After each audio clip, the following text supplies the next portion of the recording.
Sa ngalan ng Ama, ng Anak at ng Espiritu Santo, Amen.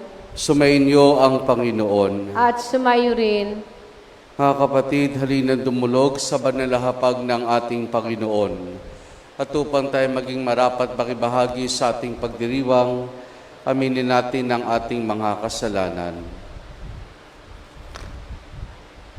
Inaamin ko sa makapangyarihang Diyos at sa inyo mga kapatid, na lubha ako nagkasala sa isip, sa salita at sa gawa, at sa aking pagkukulang. Kaya isinasamo ko sa mahal na Birheng Maria, sa lahat ng mga anghel at mga banal, at sa inyo mga kapatid na ako'y panalangin sa Panginoong ating Diyos.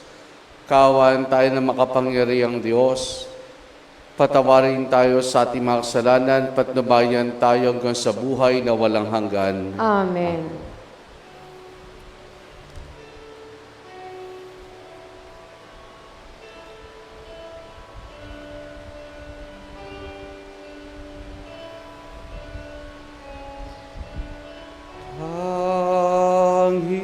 Panginoon, kawan mo kami.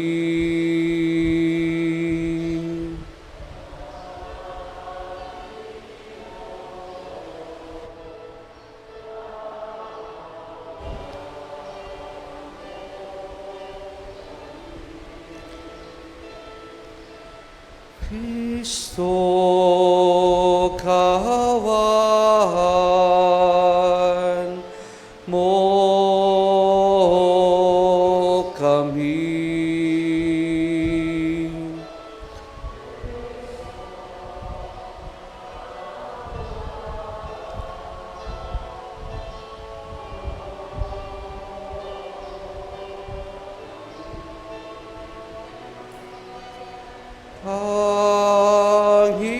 Panginoon, kawan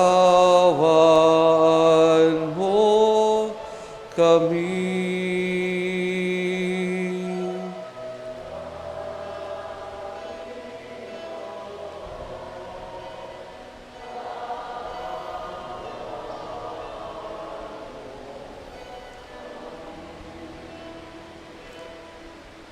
Manalangin tayo.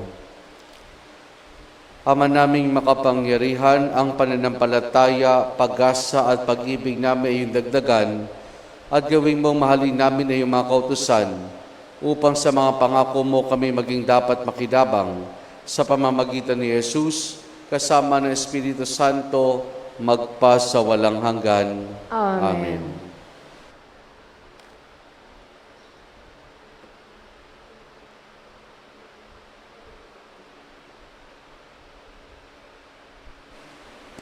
Ang salita ng Diyos mula sa sulat ni Apostol San Pablo sa mga taga-Efeso. Mga kapatid, pasakop kayo sa isa't isa, tanda ng inyong paggalang kay Kristo. Mga babae, pasakop kayo sa inyong asawa tulad ng pagpapasakop ninyo sa Panginoon. Sapagkat ang lalaki ang ulo ng kanyang asawa, tulad ni Kristo na siyang ulo ng simbahan, na kanyang katawan at siyang tagapagligtas nito.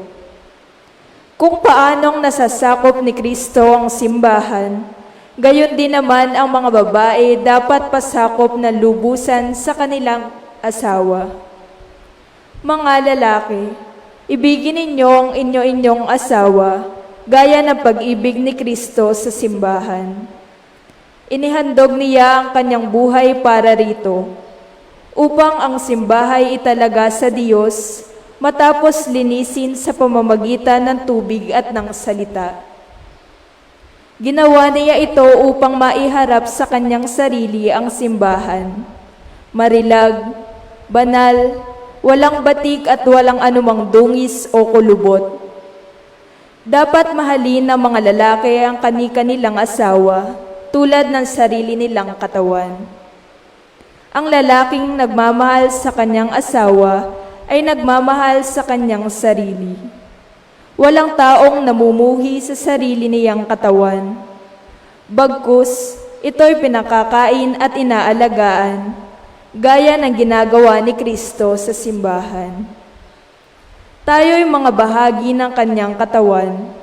Dahil dito, iiwan ng lalaki ang kanyang ama't ina at magsasama sila ng kanyang asawa, at sila'y magiging isa.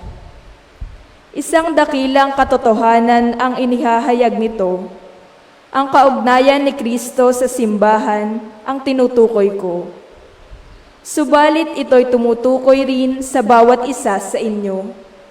Mga lalaki, mahalin ninyo ang inyo-inyong asawa gaya ng inyong sarili. Mga babae, igalang ninyo ang inyo-inyong asawa. Ang salita ng Diyos. Salamat sa Diyos. Mapalad ang sumusunod na taong may takot sa Diyos. Mapalad ang sumusunod na taong may takot sa Diyos. Mapalad ang bawat tao na sa Diyos ay may takot. Ang maalab na adhikay sumunod sa kanyang utos. Hindi siya magkukulang sa anumang kailangan. Ang buhay ay maligaya't uunlad ang kanyang buhay. Mapalad ang sumusunod na taong may takot sa Diyos. Sa tahanan, ang asawa'y parang ubas na mabunga, bagong tanim na olibo sa may dulang ang anak niya. Mapalad ang sumusunod na taong may takot sa Diyos. Ang sino man kung ang Diyos buong pusong susundin, buhay niya ay uunlad at laging pagpapalain. Mula sa Sion, pagpapala nawa ng Diyos ay tanggapin at makita habang buhay pag-unlad ng Jerusalem. Mapalad ang sumusunod na taong may takot sa Diyos.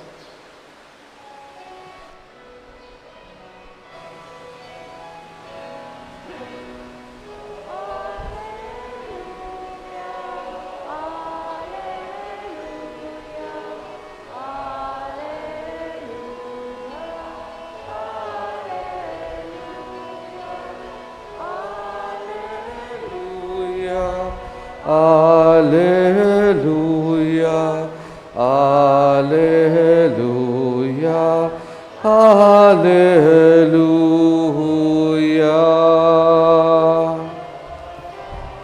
Alleluia,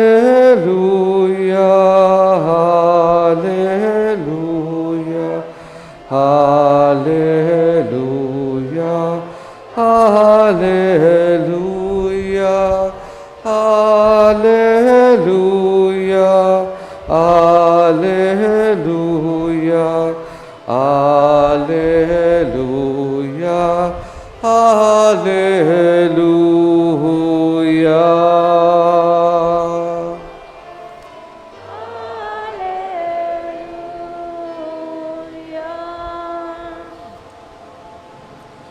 Sumainyo ang Panginoon. At sumayo rin, Ang mabuting balita ng Panginoon ayon kay San Lucas. papuri sa iyo, Panginoon.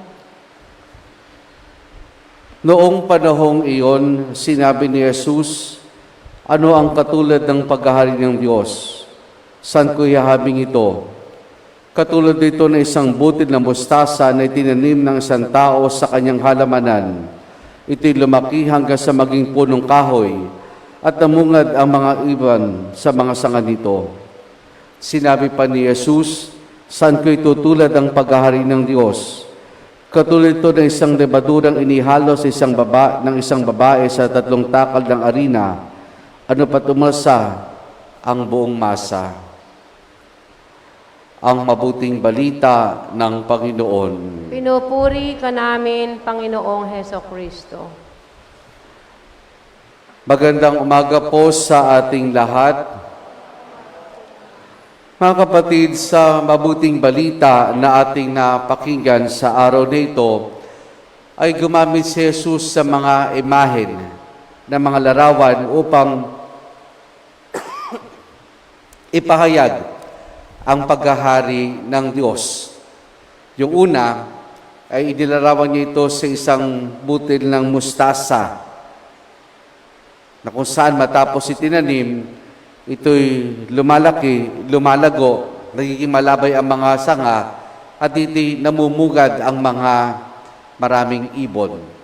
Pero kung titignan natin mga kapatid, dito sa unang pagsasalarawan na ginamit ng ating Panginoon, ang nasa punto dito, hindi katulad po nung kay San Mateo. Kay San Mateo po kasi, sinasabi na ang pag-ari ng Diyos ay tulad isang butil ng mustasa na pinakamaliit sa lahat ng butil. Pero dito kay San Lucas, ang naisipunto, i-highlight ni San Lucas dito, ay yung huling bahagi ng sinabi niya tungkol sa butil ng mustasa, na matapos na lumaki ito, naging malabay ang kanyang mga sanga, ay namumungad ang mga ibon. Iyon ang naisipunto dito ng ating ni San Lucas nung sinabi ni Jesus ang tungkol sa pag-ari ni Diyos bilang butil ng mustasa, na kung saan matapos itong lumaki, ito ay pinamumugaran ng maraming ibon. Ganun ang paghahari ng Diyos. Ang paghahari ng Diyos ay bukas para sa lahat ng tao. Ang paghahari ng Diyos ay inilaan niya para sa ating lahat. Maging mabuti man tayo o masama, ito'y para sa atin. Bukas ang paghahari ng Diyos para sa bawat isa sa atin. Ngayon, dun sa pangalawa, inihalin naman ito sa isang lebadura, sa isang yeast, na kung saan, kapag daw ito'y inihal, lahat naman po tayo pamilya dito sa yeast, sa lebadura, na kapag ito'y hinalo sa isang masa, iiwan mo ito, at matapos mong iwan ito ng usually 30 minutes, batay po doon sa mga nagbe-bake, na matapos mong ayusin yung pinakamasa, haluan mo ng lebadura, ng yeast. Iwan mo ito ng 30 minutes at ito ay umaalsa. Dito may nilalarawan niya na ang paghari ng Diyos ay sabihin natin na mahiwaga kung kumilos. Patago kung kumilos. Hindi natin alam kung paano nangyayari doon. Siguro kung sa mga sa scientifico, sa mga may alam tungkol dito sa yeast at sa masa, may papaliwanag natin iyan. Pero para sa atin na paano nga ba kumikilos? Ano nga ba ginagawa ng yeast? Ano bang meron ng yeast? Kung kahit napapaalsa dito ang isang masa, siguro mamamangha pa rin tayo. Pero dito maganda makita rin natin mga kapatid na bukod sa inilarawan ito ng paghahari ng Diyos sa ito'y bukas para sa lahat at mahiwagang pagkilos. Dito makikita natin mga kapatid sa pang-aspeto tungkol sa paghahari ng Diyos. At ano yung aspetong iyon? Katulad ng isang butil ng mustasa na maliit, katulad ng lebadura na napapal sa isang masa. Doon sa dalawang iyon, meron pa rin mysterious, may sense of mystery pa rin na matatagpuan ng bawat sa atin. Kumbaga para bagang tago pa rin sa atin kung paano kumikilos ang paghahari ng Diyos. Meron pa rin sense of mystery, may tago pa rin. Sabihin natin minsan na parang patago ang pamamaraan ng Diyos. Kaya mga kapatid, may sasabi po ni Cardinal Chito Tagle, yung patago kung kumilos. Pag sinabi nating patago ang kumilos, ano kaagad ang naiisip papasok sa ating isipan? Pagpatago ang kilos, maaring traidor, kasi nga, hindi mo makikita kung yung pamamaraan niya ang pagkilos. Maring kapag nakaharap ka, maayos, pero pag nakatalikod ka, sinasaksak ka na pala, kasi nga, patago kung kumilos. Kaya minsan kaya pag sinabi natin patago ang kilos, parang related dito parati sa hindi mabuting gawain. Kasi nga patago, ibig sabihin, parating parang may inililihim, mayroong tinatago. At madalas itinatago natin ng ano, yung mali nating gawain. Halimbawa, sa ating unang pagbasa dito yung paanyaya ni San Pablo sa mga mag-asawa ay yung magmahalan. Ang highlight dito sa ating unang pagbasa, kasi di ba dito sinabi, mga babae, pasakop kayo sa inyong asawa. Mga lalaki, mahalin nyo inyong asawa. Ang highlight dito, ang point dito ay yung lalaki mahalin na kanyang asawa.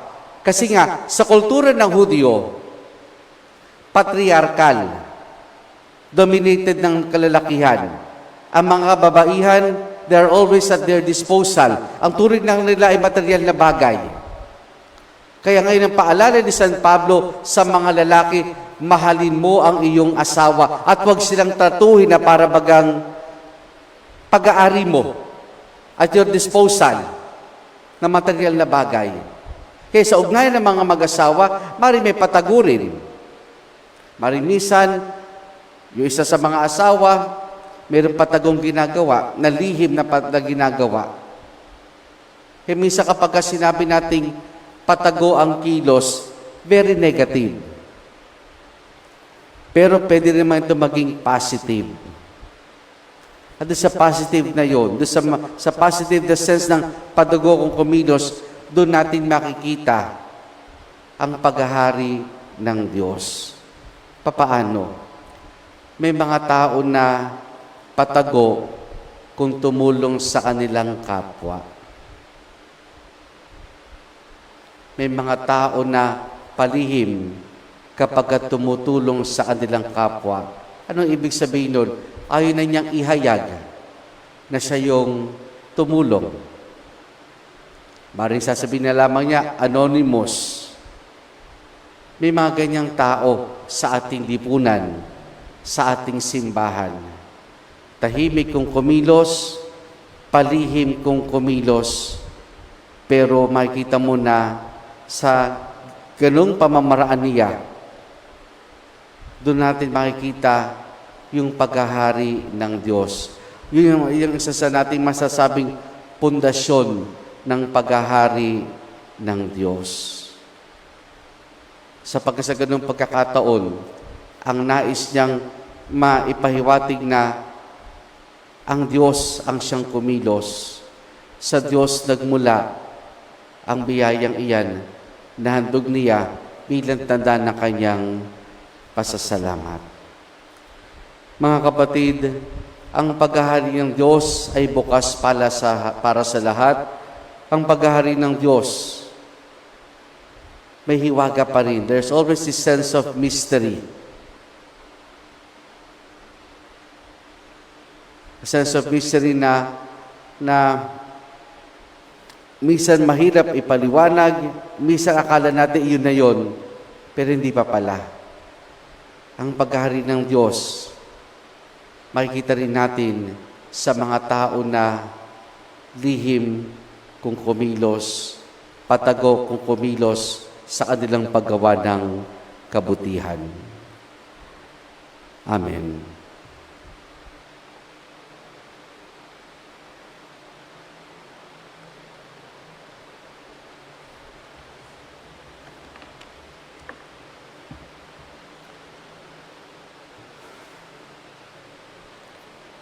Tulad ng isang malaking puno na mayroong mayabaw na mga sanga o tulad ng butil na matahimik na lumalaki, gayon din ang paglago ng karya ng langit. Sama-sama tayong manalangin bilang pakikibahagi natin sa mapagmahal na plano ng banal na kabutihan ng Diyos sa ating itutugon. Diyos ng buhay, gawin mo na makapagbigay buhay ang aming buhay. Diyos ng buhay, gawin mo na makapagbigay buhay ang aming buhay. Ang simbahan naway patuloy na umanlad sa pamamagitan ng pagtanggap at pagbabahagi ng kaligtasan sa mga kultura at mga pinahahalagahan sa buhay. Manalangin tayo sa Panginoon. Diyos ng buhay, gawin mo na makapagbigay buhay ang aming buhay. Yaong mga nasa programa ng pagpapaunlad ng ekonomiya, naway bigyang suporta ang mga magsasaka at yaong mga nagpapaunlad ng lupa, naway alagaan at igalang ang likas na kalikasan. Manalangin tayo sa Panginoon. Diyos ng buhay, Gawin mo na makapagbigay buhay ang aming buhay. Ang ating mga pamilya, lalo na ang ating mga anak, naway lumaki sa pamamaraan ng biyaya at umunlad na kawangis ni Kristo. Manalangin tayo sa Panginoon. Diyos ng buhay, gawin mo na makapagbigay buhay ang aming buhay. Ang mga may sakit, naway maging matatag sa kanilang pananampalataya at mapalakas sa pamamagitan ng ating pag-aalaga at pagkalinga. Manalangin tayo sa Panginoon. Diyos ng buhay, gawin mo na makapagbigay buhay ang aming buhay. Ang ating mga mahal na yumao, naway masiyahan sa kapayapaan ng kaharian ng Diyos. Manalangin tayo sa Panginoon. Diyos ng buhay, gawin mo na makapagbigay buhay ang aming buhay. Ating indulog sa Diyos, iba pa nating intensyon at panalangin. Ama naming nasa langit, tulungan mo kaming maunawaan ang kahalagahan ng panahon ng aming pag-iral. Buksan mo ang aming puso sa iyong salita upang maging mabunga kami lagi. Hinihiling namin ito sa pamamagitan ni Jesus na aming Panginoon. Amen.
Manalangin kay mga kapatid upang ang pagkain natin ay kalugdan ng Diyos amang makapangyarihan. Tanggapin nawa ng Panginoon itong paghahain sa iyong mga kamay, sa kapurihan niya at karangalan, sa ating kapakinabangan at sa buong sambayanan niyang banal. Ama naming lumikha, tunghayin mo ang mga alin na aming inihain sa iyong kadakilaan, upang paglilingkod namin ginagampanan ay humantong sinlalo'y kadarangal, sa pamamagitan ni Jesus, kasama ng Espiritu Santo, magpasawalang hanggan. Amen. Sumainyo ang Panginoon. At sumayo rin. Taas sa Diyos sa inyong puso at diwa. Itinaas na namin sa Panginoon. Pasalamatan natin ang Panginoong ating Diyos. Marapat na siya ay pasalamatan. Ama naming makapangyarihan, tunay nga marapat na ikaw ay aming pasalamatan, na siyang aming buhay, pagkilos at pag-iral. Sa pamumuhay namin araw-araw, tinatamasa namin iyong pagmamahal. Sa pag-ibig man pinila sa sangkatauhan, ang Espiritu Santo ay unang aning bigay na anak mong nalagak sa amin, nang katiyakan na kalamaboy kami sa piling mo kailanman. Kaya kaisa ng mga anghel, nagsisiawit ng papulisan ng walang humpay sa kalangitan, kami nagbubunyi sa iyong kadakilaan.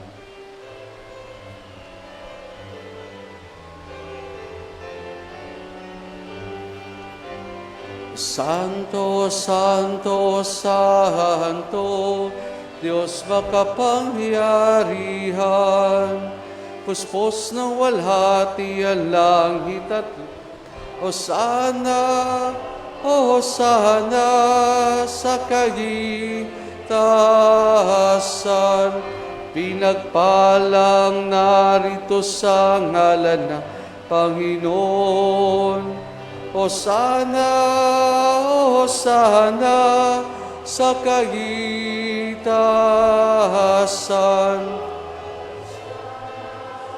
Hosana sa kaitaasan.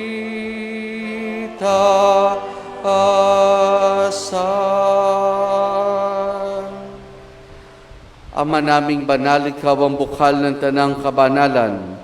Kaya sa pamamagitan ng Espiritu, gawin mong banal ang mga kaloob na ito upang para sa amin maging katawan at dugo ng aming Panginoong Hesukristo. Bago niya pinagtiis ang kusang loob na maging handog, hinabakan niya ang tinapay, pinasalamatan kaniya, pinaghati-hati na yon. Iniabot sa kanya malagan at sinabi, tanggapin ninyo lahat ito at kanin itong aking katawan na ihahandog para sa inyo.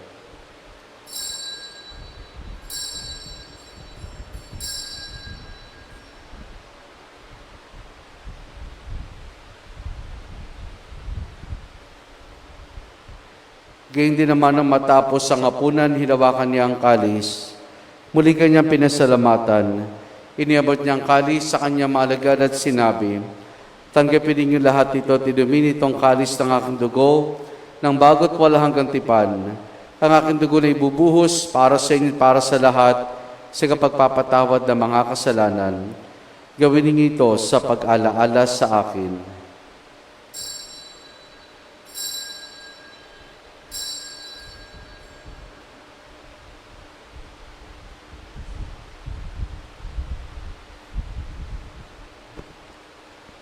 Ang misteryo ng ating pananampalataya. Si Kristo ay gunitahin, sarili ay inihain, bilang pagkain inumin, pinagsasaluhan natin, hanggang sa siya'y dumating.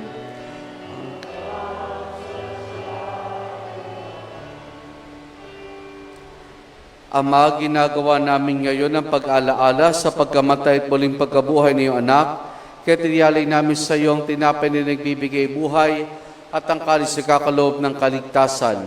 Kami nagpapasalamat dahil kami minarapat at tumayo sa harap mo para maglingkod sa iyo. Isinasamo namin kaming magsasalo-salo sa katawan at dugo ni Kristo ay mabuklod sa pagkakaisa sa pamamagitan ng Espiritu Santo. Ama, lingapin mo ang simbahan laganap sa buong daigdig, puspusin mo kami sa pag-ibig kay San Francisco naming Papa at idini sa aming obispo at ng Tanang Kaparian. Alalahanin mo rin mga kapatid naming lahimlay na may pag-asang sila'y muling mabubuhay, gayon din ang lahat ng mga pamanaw at mga kaluluwa sa purgatorio. Kaawan mo sila at patuloyin sa iyong kaliwanagan. Kaawan mo at paging dapati kami lahat na makasalo sa iyong buhay na walang wakas. Kaysa ng mahal na Birheng Maria na Ina ng Diyos, ang kanyang kabiyak ng puso si San Jose. Kaysa ng mga apostol, si San Juan Bautista at ang lahat ng mga banal na namuhay dito sa daigdig ng kalugod-lugod sa iyo, may pagdiwang nawa namin ang pagpupuri si kararakal mo sa pamamagitan ng iyong anak na aming Panginoong Hesukristo.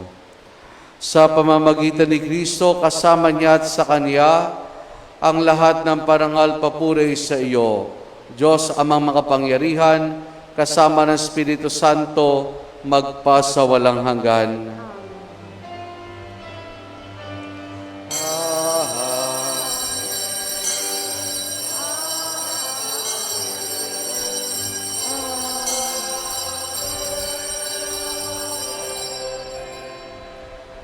Sa tagubilin mo nakagagaling na utos sa turo ni Jesus na Panginoon natin at Diyos, ipahayag po natin ng lakas loob.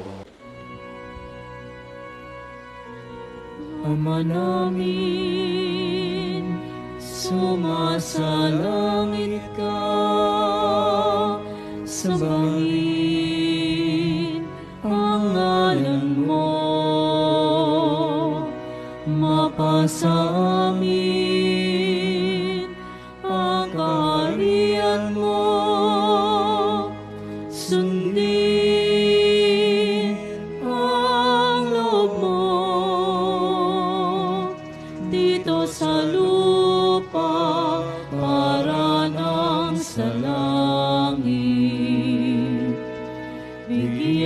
mo kami ngayon ang aming kakanin sa araw-araw.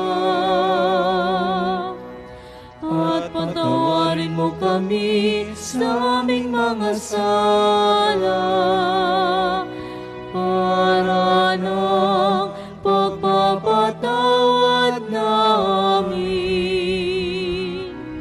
sa nagkakasala sa amin.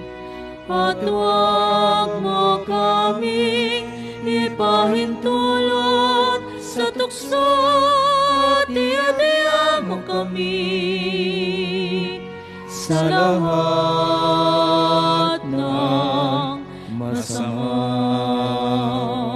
Hinihiling namin kay Maria sa lahat ng masama, pagkalooban ng kapayapaan araw-araw, iligtas sa kasalanan, at ilayo sa lahat ng kapahamakan, samantalang aming masayang pinananabikan ang dakilang araw ng pagpapahayag ng tagapagligtas naming si Jesucristo.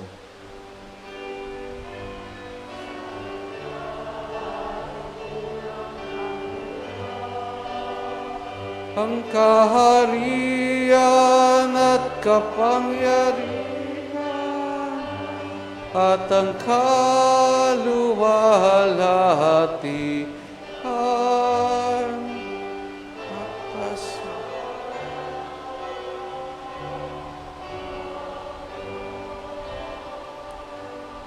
Panginoong Jesucristo, sinabi mo sa iyong mga apostol, kapayapaan ang iniwan ko sa inyong aking kapayapaan ibinibigay ko sa inyo.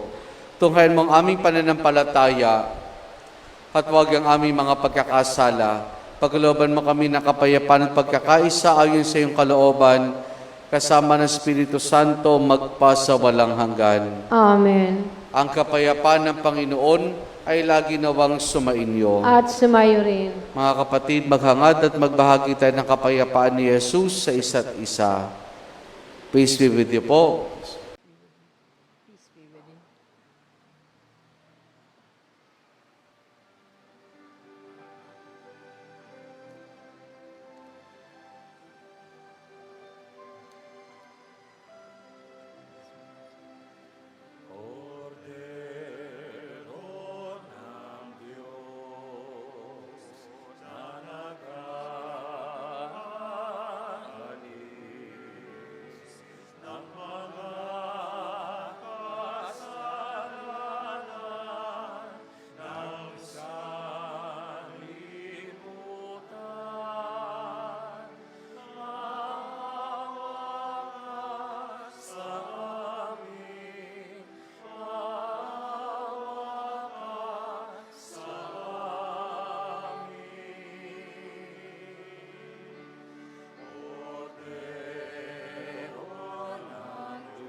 Narito si Jesus, ang kordero ng Diyos.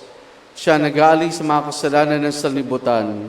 Mapalad ang mga inaaniya niya makiisa sa kanyang banal na piging. Panginoon, hindi ako karapat-dapat na magpatuloy sa iyo, ngunit sa isang salita mo lamang ay gagaling na ako.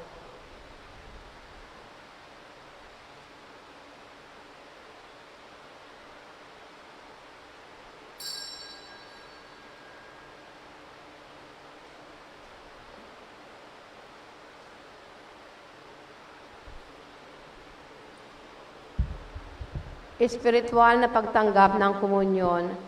Panginoong Jesus, ako ay naniniwala na ikaw ay nasa kabanal-banalang sakramento. Iniibig kita ng higit sa lahat at minimithi kong tanggapin ka sa aking kaluluwa. Sapagkat sa mga sandaling ito'y hindi kita matatanggap sa sakramento. Tumuloy ka sa Espiritu sa aking puso. Niyayakap kita na para bagang naririto ka na at iniaalay ko ng buong buo ang aking sarili sa iyo. Huwag mo pong hayaang mawalay ako sa iyo. Amen.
Manalangin tayo. Ama naming mapagmahal, maging lubos sawa ang aming pakikinabang sa tinanggap namin sa piging mong banal, upang aming kinaganap ng lantaran na siyang aming makamtang tunay sa pamamagitan ni Jesus kasama ng Espiritu Santo, magpasawalang hanggan. Amen.